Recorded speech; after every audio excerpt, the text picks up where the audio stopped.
You ever step back and realize that Super Mario 3D Land is a game that people don't really talk about and most consider to be mediocre? Yeah?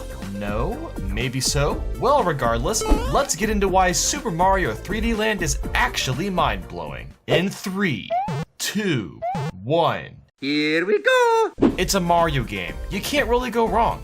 Man, this game looks pretty darn good for a handheld title. I'm impressed. Even splashing in the water looks nice. Nintendo, you've always paid good attention to detail. The controls are nice and fluid. You'll have zero problems with movement. The Tanuki suit is back? Oh, that's what's up. The star coins are never too annoying to collect. They add a nice amount of replay value. I really love that you can save an item, just in case you're playing a hard level and need a little bit of help. It's nice that there's little puzzles in 3D Land. It shows that the developers spent a lot of time designing the levels. Using the binoculars and being able to move with the accelerometer is insanely cool. Not the most useful thing ever, but it's nifty. The music is always catchy and will get stuck in your head for hours to come. There's something satisfying about smacking a piranha plant with your Tanuki tail. I don't know what it is, but it feels good, dude. Since it's so easy to get lives in this game, it almost feels like they don't exist, which I'm totally okay with. The bonus houses are a nice change in pace after playing a bunch of levels. After playing the Galaxy games and only being able to use the Fire Flower temporarily, it's really nice to be able to use it here for as long as I want. The Poison Mushroom is back. What a surprise! And it's also much easier to tell that it's actually poisonous compared to the original game. Mario's got almost all of his moves from the 3D games. He's really just missing the dive and triple jump, and that's it. There's plenty of levels to play between the normal and special worlds. It's pretty great that Mario can jump from like 10,000 feet and not take any damage. I know he doesn't have a damage meter or anything like that, but it still cracks me up. The difficulty progression is just right. You're not gonna play some randomly challenging level at the beginning and vice versa. Oh man, a boomerang Mario? Now that's what I'm talking about. While the 3D isn't that necessary, just the fact that it really does help out with some of the levels is pretty mind-blowing. All the Bowser fights really remind me of the original Super Mario Bros. Where you're running towards him in the castle and there's fire being shot at you from the distance. The nostalgia. So the new roll move sadly doesn't kill enemies, but it does let you move pretty quickly through a level. Legend of Zelda, anybody? You can play as Luigi, and if you really like playing as him, well, to unlock the last level, you have to play through every level again with him. Mario 3D Land has a really nice and clean presentation. It's really easy to access any level at any time. There may be no propeller suit, but this propeller hat is the next best thing. What? The moneybags from Mario 64 have made a return? I wasn't expecting that. Any Mario game with airship levels already gets a seal of approval for me. This may be a linear game, but some of the levels do feel kind of open world, which adds a bit more depth. Mario 3D Land is one of the few games out there where the swimming controls are actually really good, outside of the Galaxy titles, of course. I usually find auto-scrollers pretty annoying, but they're a-okay in this game. It's so nice that Mario can move around while in the air. I've always hated it when you lock in place in other games and you can't really move at all. There isn't a single frame drop to be found. You'll always rock at 60 frames per second. Turn on your 3D in World 5.1 and play through the sand section. You'll be amazed at how convincing the sand falling is. It looks like it's actually happening. You gotta love this really cool top-down perspective. It's nice to see some variety in the level design. That moment when you jump from the tippy top of a level and float all the way down and land right on top of the flagpole. Satisfying. The final boss sequence where you're running up the buildings is just so epic. It makes me feel like I'm in a James Bond movie or something. Hey look, Splatoon 2 is here. Here's a game that's well worthy of selling Nintendo Switch consoles. While it doesn't change much from the original game, there's certainly a lot in here that's mind-blowing. In 3, 2, 1. It feels good to be back in the Splatoon world. I really like these new hairstyles. There's really no reason to complain about the lack of good voice chat in Splatoon 2 because Discord exists. You now switch between maps and game modes every 2 hours instead of 4, and you aren't sent back to the Squid Sisters every time the maps cycle. While the campaign doesn't change much compared to the first game, the stages themselves have much more variety this time around. I can't get enough of these puns. Keep them coming, guys. I'm not sure why squid rings exist, but now I'm just happy and hungry. I love how the ink now has tiny fragments of glitter inside of it. Something about that is really cool. The new curling bombs and auto bombs are a fun new addition. The campaign's hub worlds are much more interactive this time around. It really doesn't get better than riding on ink rails and shooting. It's nice to see some new ink colors. The 8 from the first game got a little old after a while. I'm fighting an oven. Tell me again why this isn't going to be Game of the Year. The rollers can now throw ink directly in front of them. This change makes this set of weapons much more adaptable.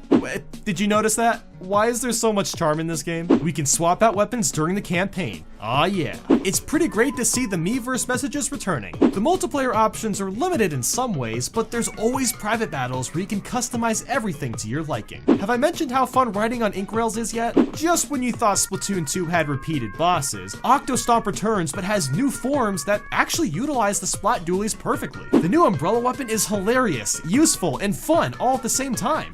What a fresh idea. I love the overdramatic intro when the bosses phase into place now. It's pretty great. The music is really just superior. Almost all the beats are incredibly catchy. Welcome to Badass the Level.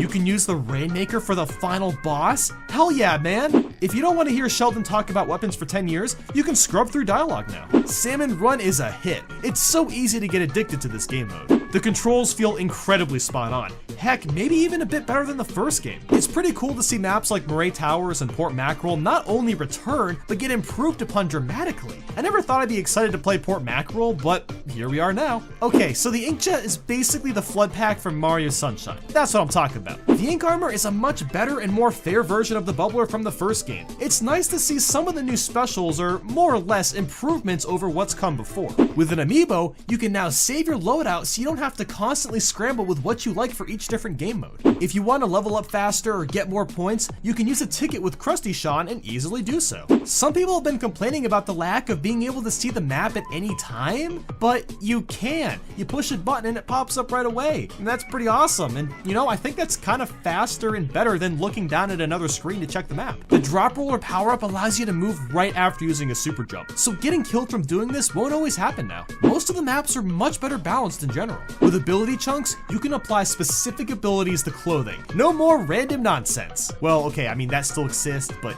you know what I'm saying. Per usual, this game runs at a smooth 60 frames per second. There's no frame drops to be found anywhere. And did I mention that free DLC is also on the way? Mario Kart 8 was so good that Nintendo just had to make a deluxe version, or they just need games on the Switch. Either way, let's check out how Mario Kart 8 and its deluxe port is mind-blowing. In 3, 2, 1. Woohoo! Good God, this game looks straight up stunning. Waluigi, it's good to see your return. We missed you from Mario Kart 7. Talk about clean menus, they had a sparkle with beauty. I know you're all really tired of being forced to use the frickin' green Yoshi in every Mario Kart title, but now you can use a light blue one, or an orange one, or a yellow one. And same goes with the Shy Guys. It's too bad this level of customization wasn't applied to more characters, but it's cool to see regardless. They brought back Music Park. Yes! Oh, this is one of my favorites. And they brought back TikTok Clock. I can't believe this. If we also got Waluigi Pinball, I may be dead right now. Oh yeah! In general though, the retro tracks are freaking sick. They aren't just like updated textures, no, some of them have been changed very drastically. Like Wario Stadium. I can't even remember what the original looked like after seeing this. And Sherbet Lane also lets you drive under the water. There's like this course underneath and it eventually meshes with the track again. I mean, just damn. Yeah, you have to pay some money for the DLC, but you get 16 tracks, 6 characters, and 8 vehicles, all for $12. That is what you call a deal, my good sir. Customizing karts has returned once again. Aw yeah. And the motorcycles are back. I'm not that good with them, but hey, the more variety, the better. Ha, get it? Flying squirrel? This is, okay, it's kind of clever. Can we all just step back and realize how stupidly funny it is that there are real-life cars in Mario Kart now? I'm not sure how this partnership started with Mercedes-Benz, but I'll never forget it. So the Super Glider changes in design based off which character is selected. That's pretty neat. The new anti-gravity feature doesn't add too much to the usual Mario Kart formula, but just enough to keep things interesting. Oh no, a blue shell. Oh, what am I gonna do? Ha! How and why is all the music in Mario Kart 8 so epically godlike? Even the typical starter stage has some real flair. It introduces anti-gravity perfectly. The music is upbeat and exciting, and there's all sorts of things going on, like helicopters flying around and a big crowd cheering you on. I get to drive a shoe. Literally a shoe, guys. life doesn't get better. Although we didn't get Captain Falcon as a character, at least the Blue Falcon as a Kart and the Mute City / Big Blue tracks are some of the best in the game. Oh yes, the B-Dasher. Shoutouts to Mario Kart DS, still the best Mario Kart game out there. This is about the only time where I'm happy to be at an airport. Some of the stages have split paths, yet they generally take about the same time to complete. That's pretty dope. You can use different tactics in some stages without getting penalized. Mount Wario, man. When you're just playing through Cloud Top Cruise, having a good old time, and all of a sudden you hear Gusty Garden from Mario Galaxy slip into the music. The attention to detail is just astounding. Like when you drive through sand or dirt, it leaves your tire tracks. I even like the loading screen. It's got like this crisp, calm vibe. The Excite Bike track is really unique because the ramps and hills change every time you play it. That's pretty exciting. Sorry, that was really lame. I never would have expected Nintendo to remake Cheeseland and Ribbon Road, but thank God they did because the remakes are so incredible and they feel like brand new tracks. Wait. Link in Mario Kart?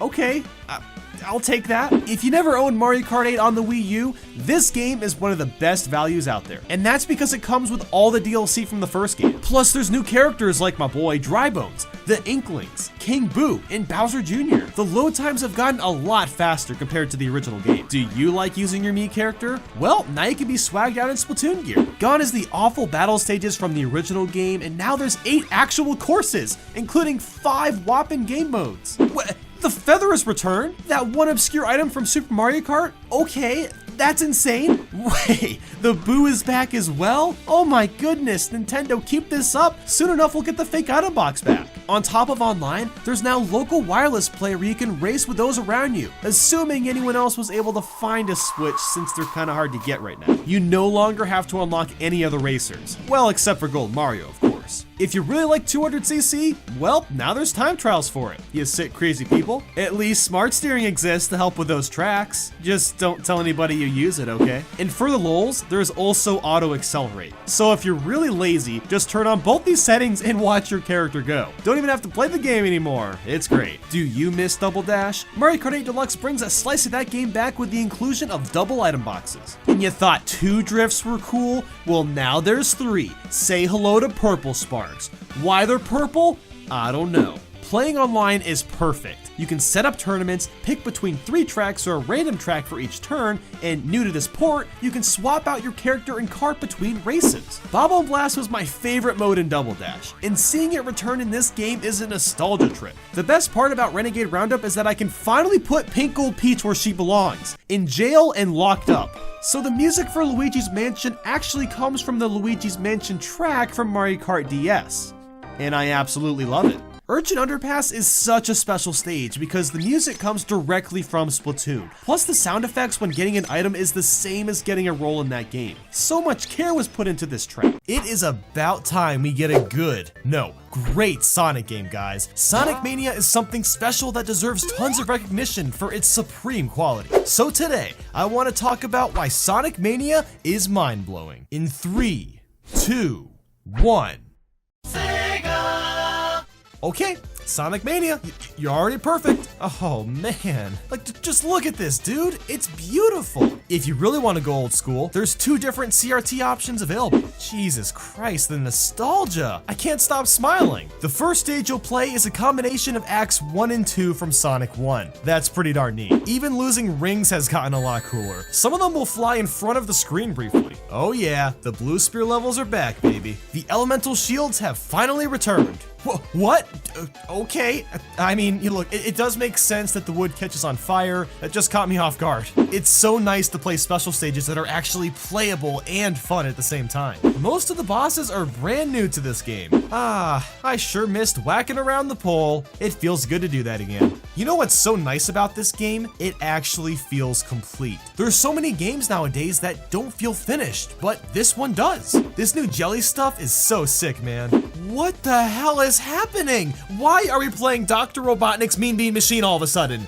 Okay, it's cool. Oh my god, I'm running on a film reel, and now I'm flying with popcorn.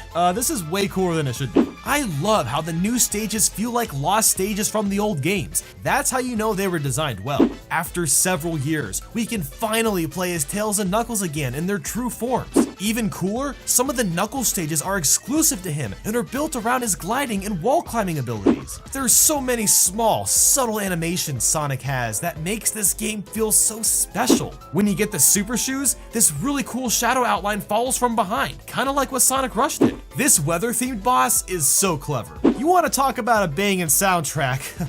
Well, look no further than Sonic Mania. There is a Metal Sonic fight. Oh yeah. You ever wanted to play as Sonic and Knuckles? Well, now you can. Well, wait, what about Tails and Knuckles? Or what about Knuckles and Knuckles? Yes, this is real. It's amazing. By completing the Blue Spear levels, you can unlock modes like Mean Bean and Blue Spear. The friggin' menus are just fun to look at. Like seriously, look how crisp everything is. Oh, it's so nice. Screw the water, I can drain this shit now. I'm now the Hydro City boss. But wait, no, I'm not the boss.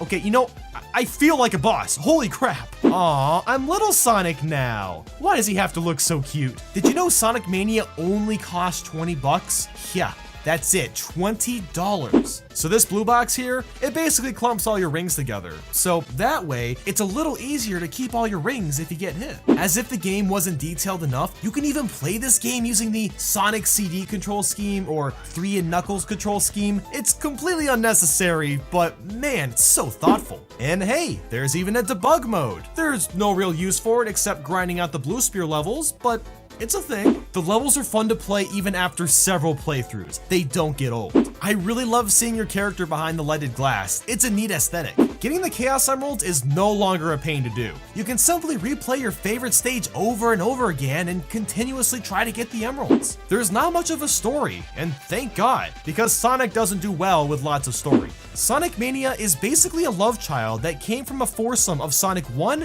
2, 3, and CD. Ugh. I mean, ooh.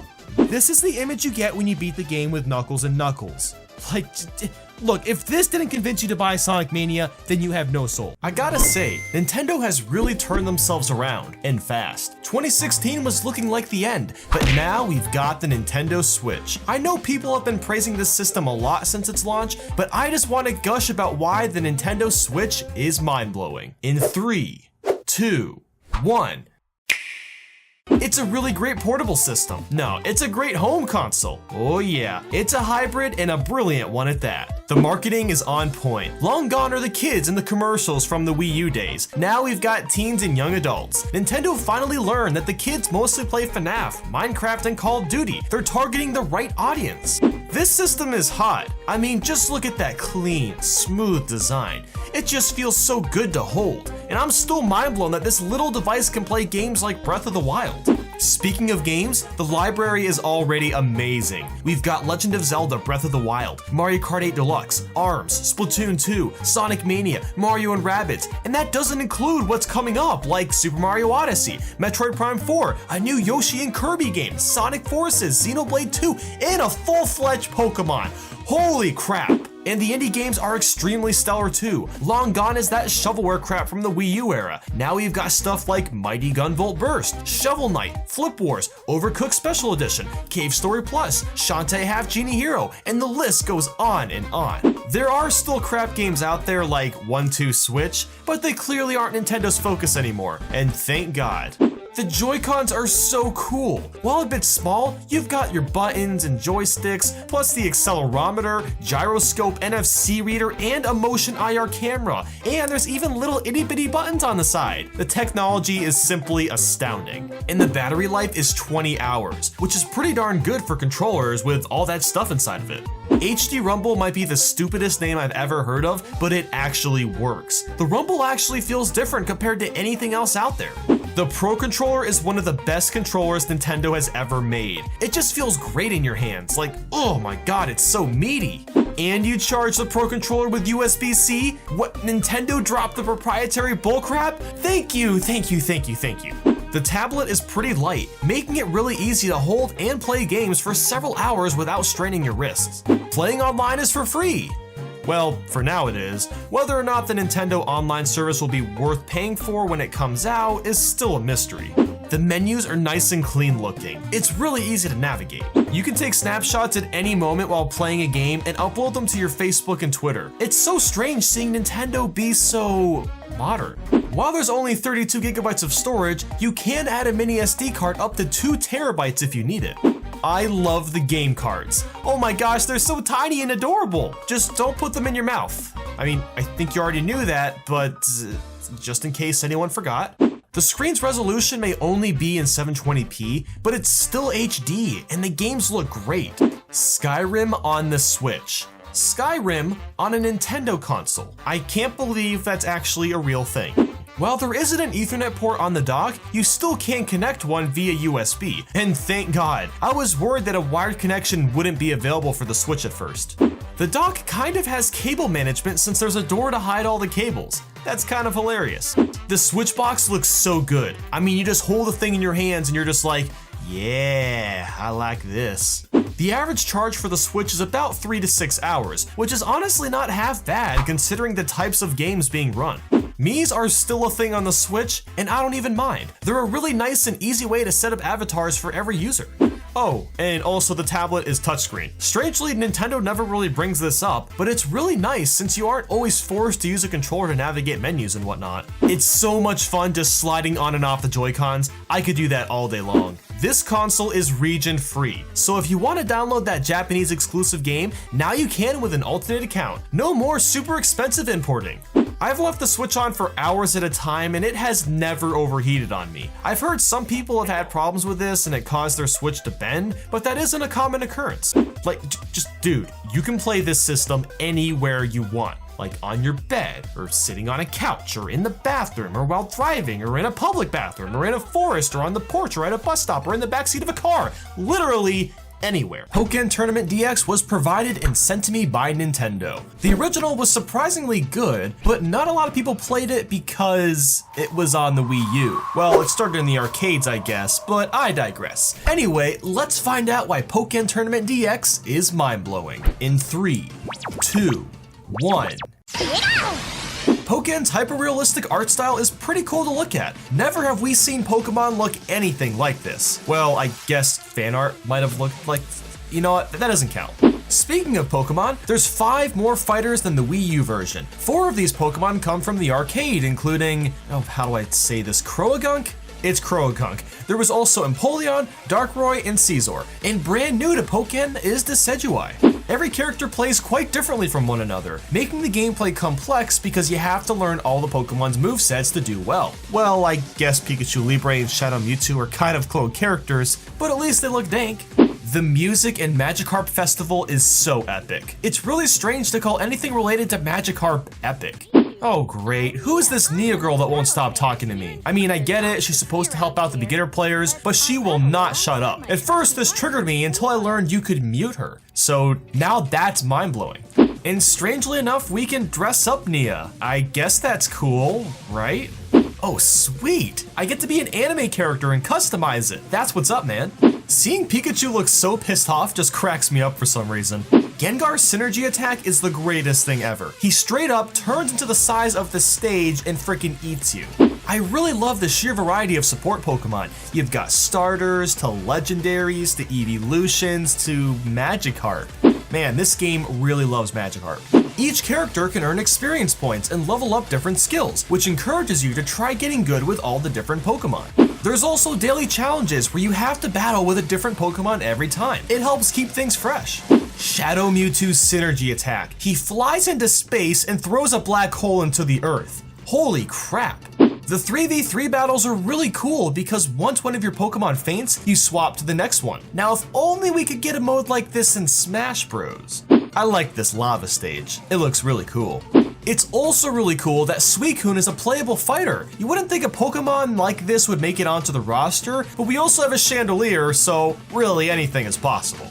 Switching between 3D and 2D fighting is actually pretty neat and surprisingly not disorienting. The online battles have a system where you're given 10 seconds to find someone. If you don't, you play a CPU until you find an actual player. So that way, you aren't just sitting around doing nothing.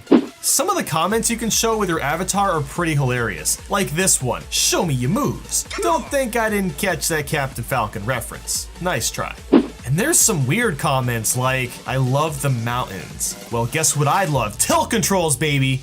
The real Pokken players play in the evening, because it's not like most people get off work during the evening to play. Okay, you know what? I think I should stop reading these comments.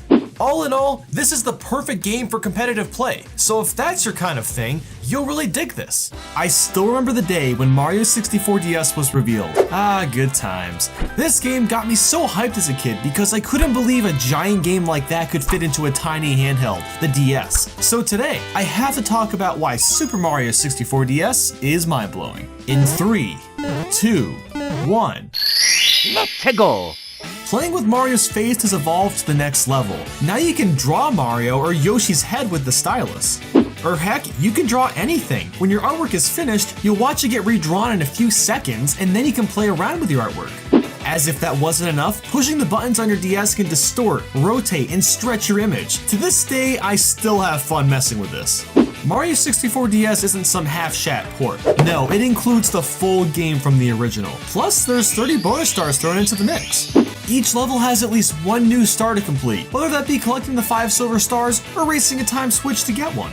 Now you can play as 3 new characters. First, we've got our boy Yoshi, who's equipped with his signature flower kick, can eat enemies, and turn them into eggs. And just like Yoshi's Island, you can throw the eggs at other enemies. Then there's Luigi. He can jump higher, run faster, slow his descent after jumping, and even scuttle across water for a couple seconds. He's basically OP, like, let's be real.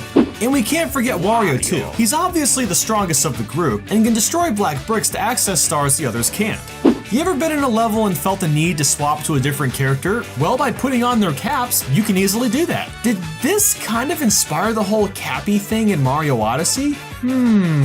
That's something to think about. Even though Mario 64 DS is on an inferior console, the music holds up really well. It doesn't really sound compressed at all, which is honestly impressive for a handheld title. There's a new boss called Goomboss that you take on when unlocking Mario, and I just love him. The boss fight involves you chasing him around in a circle with an army of Goombas. It's such a classic, and he's got a great mustache too. If you enjoyed chasing after Mips in the original, now there's a lot more bunnies to catch. Instead of getting a star though, you unlock minigames. Oh yeah, the minigames. I genuinely enjoy these, even though they were really only made to showcase the touchscreen capabilities. Like the one where you draw lines to make Mario's head touch the star. It's so simple, but just a blast to play.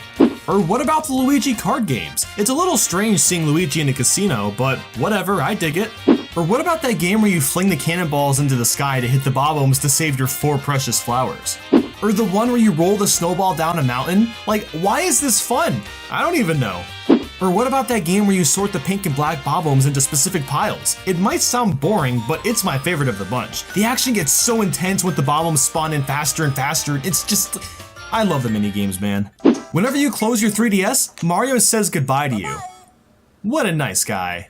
While the camera isn't perfect, it's significantly improved compared to the original. I love the new Mega Mushroom power-up. It's so great just running around destroying everything in sight. While the graphics are more pixelated, the textures themselves have been upgraded pretty heavily, making this game look a lot prettier than its counterpart. Some of the UI from the original game has been placed on the bottom screen for the remake and eliminates most of the clutter. The shortcut in this slide is much larger, prettier, and doesn't have a screwy camera like before.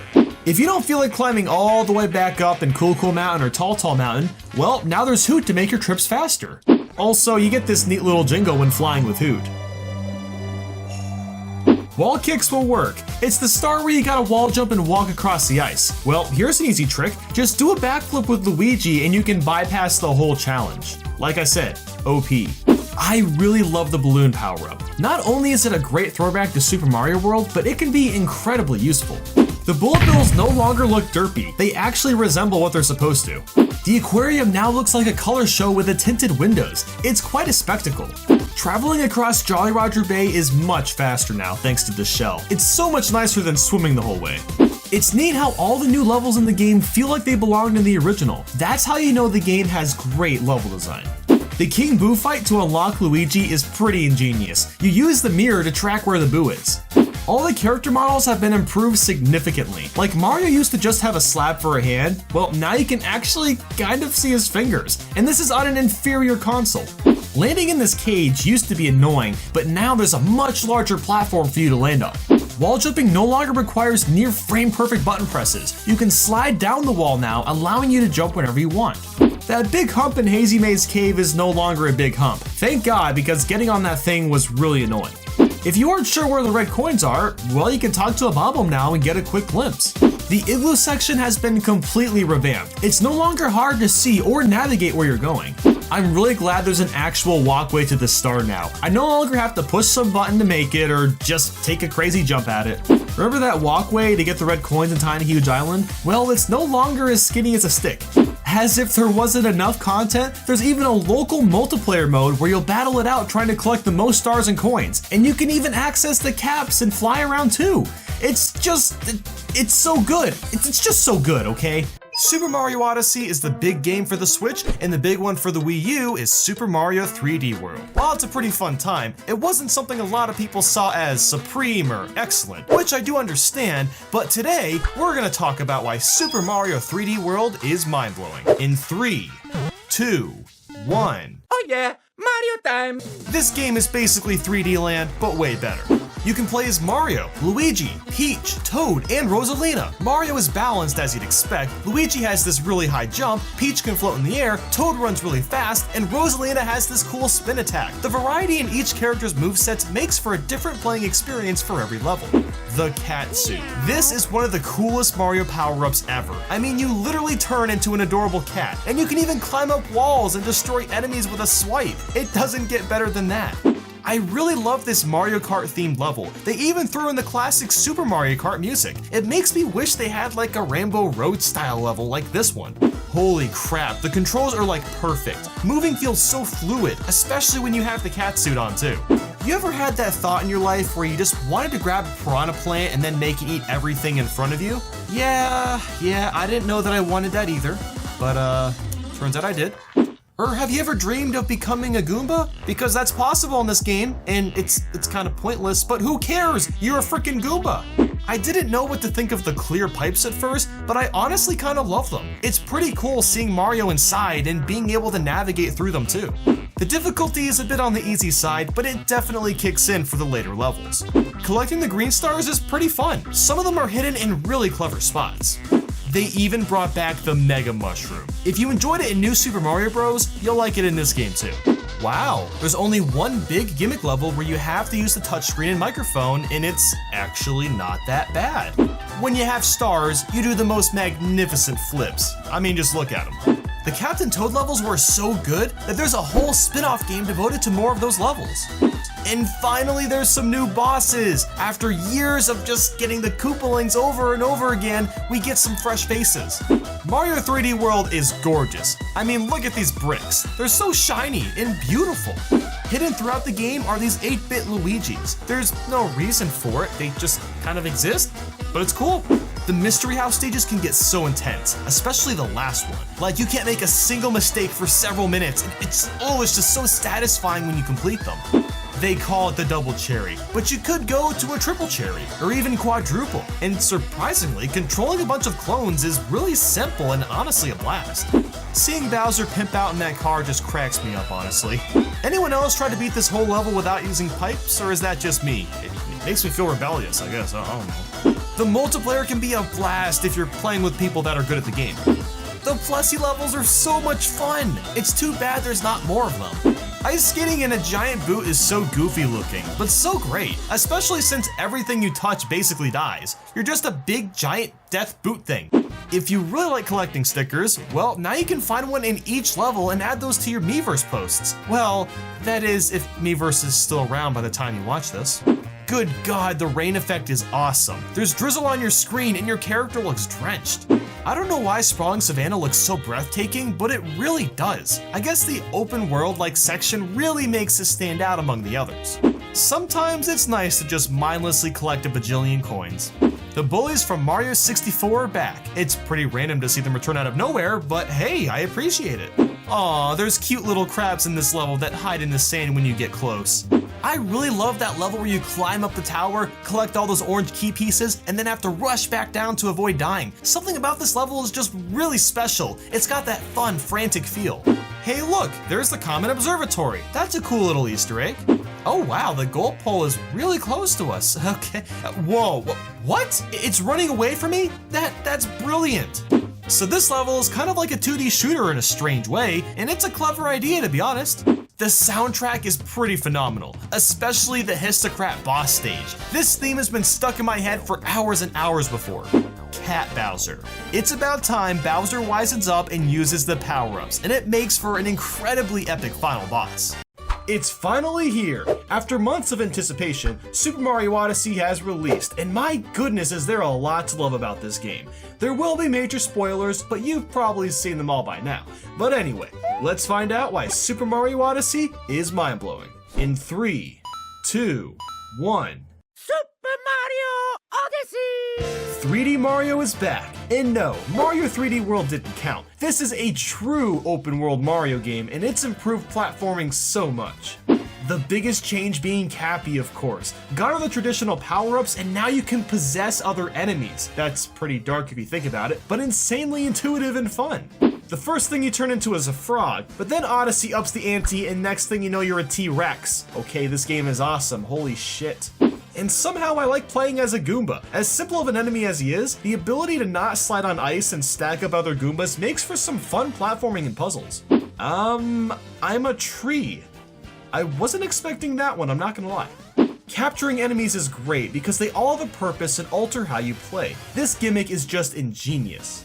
Heck, turning into a Cheep Cheep makes for some of the best water levels in any game ever. You don't have to worry about holding your breath and the controls are perfect.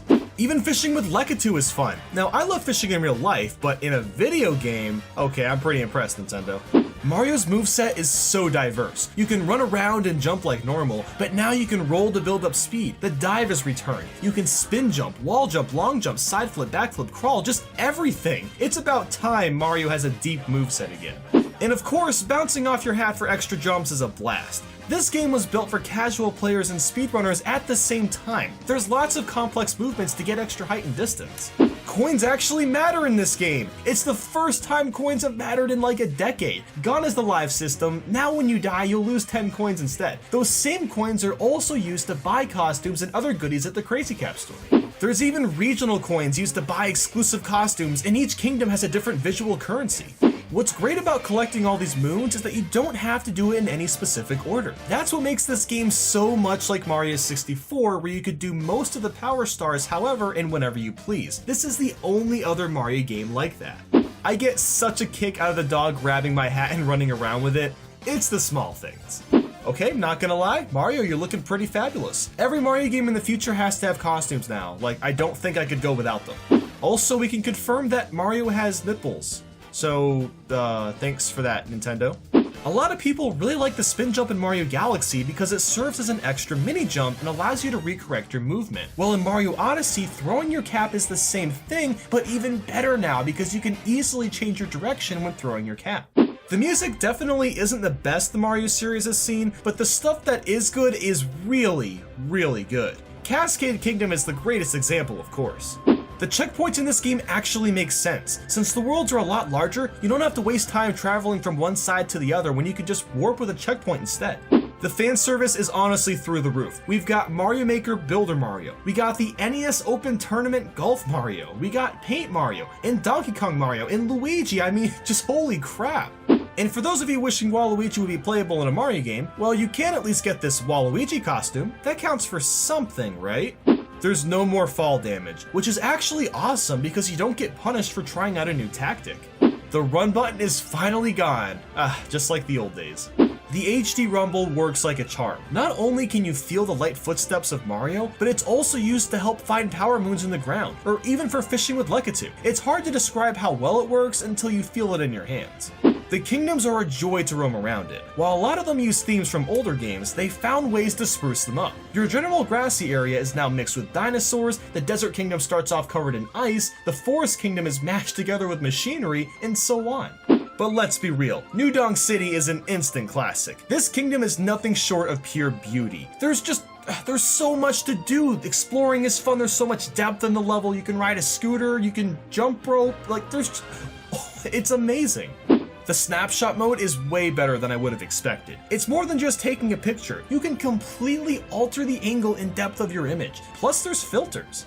The Koopa races have returned, and they're better than ever. Instead of just racing one Koopa, you'll race a group of them, and each one takes different routes trying to get the best time.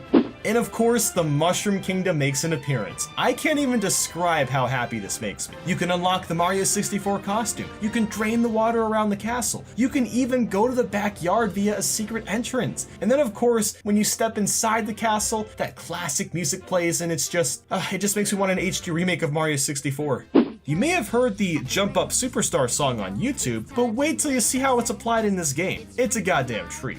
The animations in this game are stunning and really bring Mario to life. If you stand near a radio, your boy gonna start jamming out. Or if you're going for a swim, you'll see Mario's cheeks puff out holding his air in. And heck, even running around causes Mario's cap to bop around a little bit. The extra attention to detail really paid off. While a lot of the new bosses are sadly really easy, it's nice to see new and fresh ideas. I especially love the dragon in Ruined Kingdom. He doesn't really fit in a Mario game, but geez, just look at this thing, it's so cool. Also, Pauline is actually in this game and is even the mayor of New Donk City. That's pretty rad. I love that the Bowser Kingdom has a Japanese temple style. It's nice that it isn't just your lava level like usual. But hold on, the usual lava level is in the game, but it's found in the core of the Moon Kingdom. That is such a clever idea, oh my god. And the final cutscene is actually different. This isn't your typical Mario ending. Watching Peach reject Mario and Bowser is one of the most humorous things I've seen in a Mario game. Big props for changing up the formula in a big way, guys. So guys, we went from this to this in just 5 years. It's quite the difference considering they were both made on the NES. Mario Bros. 3 is not only one of my favorite Mario games, but one of the best games ever made. So I thought we'd talk about why Super Mario Bros. 3 is mind-blowing. In 3, 2, 1. You know your game is good when it initially premiered through a movie. Yes, the Wizard first showed off Mario Bros. 3 to the US via a gaming tournament. That is crazy, especially considering the time period when games weren't quite as ingrained with our culture. This music, my god is it just fantastic. You just can't top that warm overworld theme or the dangerous feeling airship theme. Those two are my favorites. And it's pretty cool that the underground theme added some percussion from the original game's mix, making the chiptune go from great to superb. Hub worlds are a first for Mario, and I gotta say it's pretty cool being able to navigate around, and I also love watching palm trees jam out to the music. Oh yeah. And better yet, you can sometimes pick which stage you want to tackle first, so it's not a fully linear game. That's pretty revolutionary for the time. The control is near perfect. Moving and jumping works like Mario Bros. 1, but you don't need nearly as much momentum to gain speed, and you can come to a stop much quicker. The Tanuki suit is one of my all-time favorite power-ups. You can whack enemies and break blocks with your tail, and of course fly with built-up speed. You can even slow your descent when falling. It's the ultimate power-up because not only is it powerful, but you really have to understand the mechanics to fully utilize them. All the levels are extremely varied, and many are pretty memorable too. You're constantly being thrown new types of challenges, whether that be avoiding an angry sun, climbing through a pyramid, running from a giant fish trying to eat you in one bite, and so on. In between levels, you can access little mini games where you have a chance to win power-ups and extra lives. And let's talk about the power-up system. You can save up your power-ups from the mini games, and this isn't really overpowered or makes the game any easier because you can only use them before the level begins, forcing you to strategize on when you should use what. With that said though, the P-Wing is such a relief to have. If there's some level I really just don't want to play, I can just plop this on and be on my way. Why do these music blocks let me jump so high in the air? I don't understand the reasoning, but okay, it's pretty cool. Instead of touching a flagpole at the end of the level, you'll touch this block that randomly spins around a few icons. Match up 3 of those icons after 3 stages and you'll get extra lives. The fact that the end of a level has its own little sub-game is so rich. There's even this cool card game that'll randomly pop up in which you try to make matches for extra power-ups. Like seriously, I love how there's sub-games inside this game. It's just so neat. Let's talk multiplayer. So basically how it works is you'll take turns tackling stages, and since you can pick which stages to do, you can either work together and beat the stages you're each good at, or you can be a dick to your friend and make him do all the hard ones. This is one of the best co-op games of all time.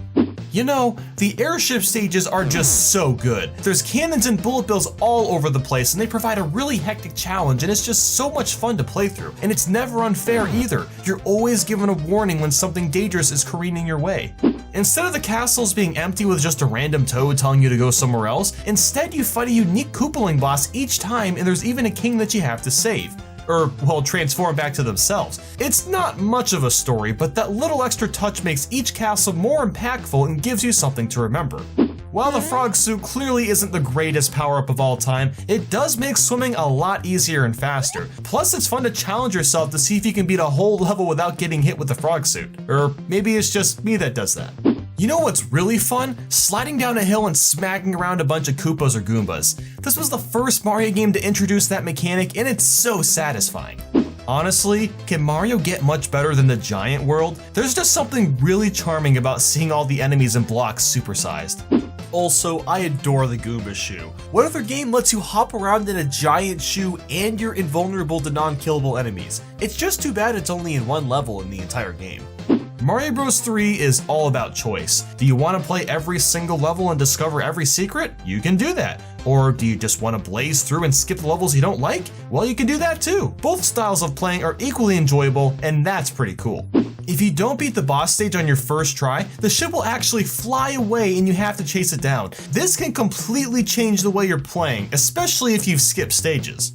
Even though the bosses for the most part are easy, you can't tell me you've never struggled with Wendy before. Those damn donut ring things. Ugh. I mean, it's not that bad, but it did require some form of thinking this time.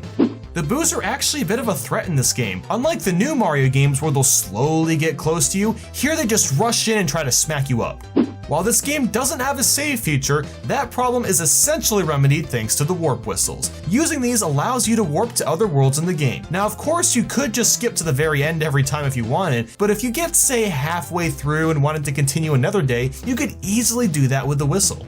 You know, it's pretty cool that each world map has their own little musical theme. It could have been the same thing for every map, but they wanted each one to be different so you can kind of sense what's coming up.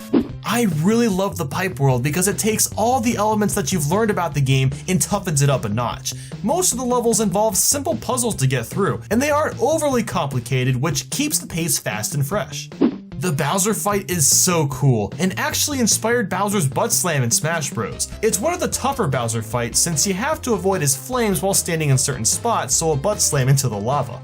This is just one of those games that I can so easily pick up and play anytime. Like even for this video, I played through it twice when I really didn't need to. That should tell you something.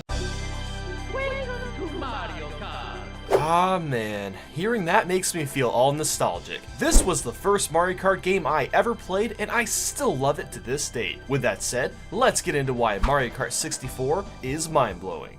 In 3, 2, 1... Let's go! When you realize the menu background is just a picture of the title screen, but it's tinted in pink and somehow still looks good. Select the level. Mario narrates everything and I love it, except that he nags at you if you wait too long to pick a stage, but still, it's kind of charming. When you first play Luigi's Circuit and hear that upbeat, exciting music, you know you're in for a swell time. The greatest farm map ever is Moo Moo Farm. You can't deny it. Sorry Moo Moo Meadows, you're just a fake imitator. If for some odd reason you don't like the music, you can quiet it down or turn it off completely. Now what other Mario Kart lets you do that? Super Mario Kart was great with 2 people, but now you can play with 4 at once. My family and I played this game a lot together when I was younger, and those were the good old days. Oh, you're not a fan of that boring map on the bottom right side of the screen? Well, no worries, this map stretched into a square border is actually way better. And by better, I mean you can see a character's status if they have stars or get hit or something. It's much more useful than you'd think. Mario Kart 64 was the first to introduce triple shells, and let me say, getting 3 red shells is one of the greatest feelings. When you really need that precision to hit someone with a banana or fake item box, and the camera zooms back for you. Why doesn't this happen in the other Mario Kart games? That amazing shortcut in Koopa Troopa Beach, it feels so good to just cream the competition with it. I don't know about you, but the music in Calamari Desert is the most relaxing thing. If only I could actually be there.